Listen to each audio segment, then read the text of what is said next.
মসজিদে নববী। হঠাৎ আমি রাতের গভীরে শুনি কান্নার আওয়াজ আসে। আমি নজর দিয়া বের হয়ে দেখি এত রাত্রে মসজিদের মধ্যে কে কান্না করে।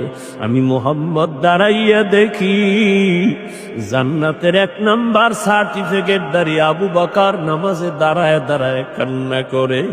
আমি জিজ্ঞাসা করলাম, রে আবু বকর, আপনি নামাজে দাঁড়ায় কাঁদলেন কেন গভীর রাতে? আবু বকর চোখের পানি ছেড়ে বলেন, ইয়া রাসূলুল্লাহ, আমার মাওলার আদালতে আমি হাসরের ময়দানে কেমনে দাঁড়াবো সেই ভয়ে আমি কান্না করতেছি।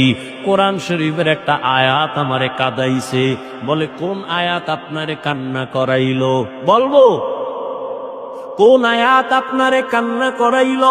আবু বকর বলে, ওই আয়াত, ইন্নাল্লাহা আশতারা মিনাল মুমিনিনা আনফুসাহুম ওয়া আমওয়ালাহুম বিআন্না লাহুমুল জান্নাহ।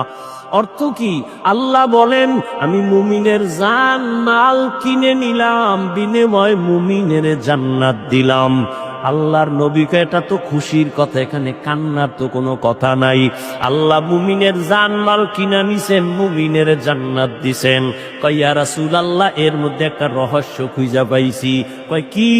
আবু বকর বলেন, ইয়া রাসূলুল্লাহ, আমি তো কাপড়ের ব্যবসা করি। এই ব্যবসায়ীরা ভালো করে শুনো। আবু বকর সিদ্দিক রাদিয়াল্লাহু তাআলা তিনি বলেন, আমি কাপড়ের ব্যবসা করি। তো আজকে সকালবেলা আমার দোকানে একজন মহিলা আসছে। মহিলা ঈশা দাঁড়াইয়া বহুদিন আগে আমার দোকান থেকে একটা কাপড় নিছিল, আজকে কাপড়টা ফিরাইয়া টাকা নিয়ে চলে গেল।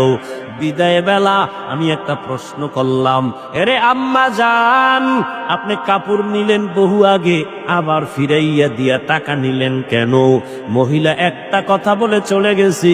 ডাক দিয়া কয়, ও আবু বকর, আপনার দোকানের কাপড় আমার পছন্দ হয় নাই, এজন্য ফিরাইয়া আমার টাকা নিয়ে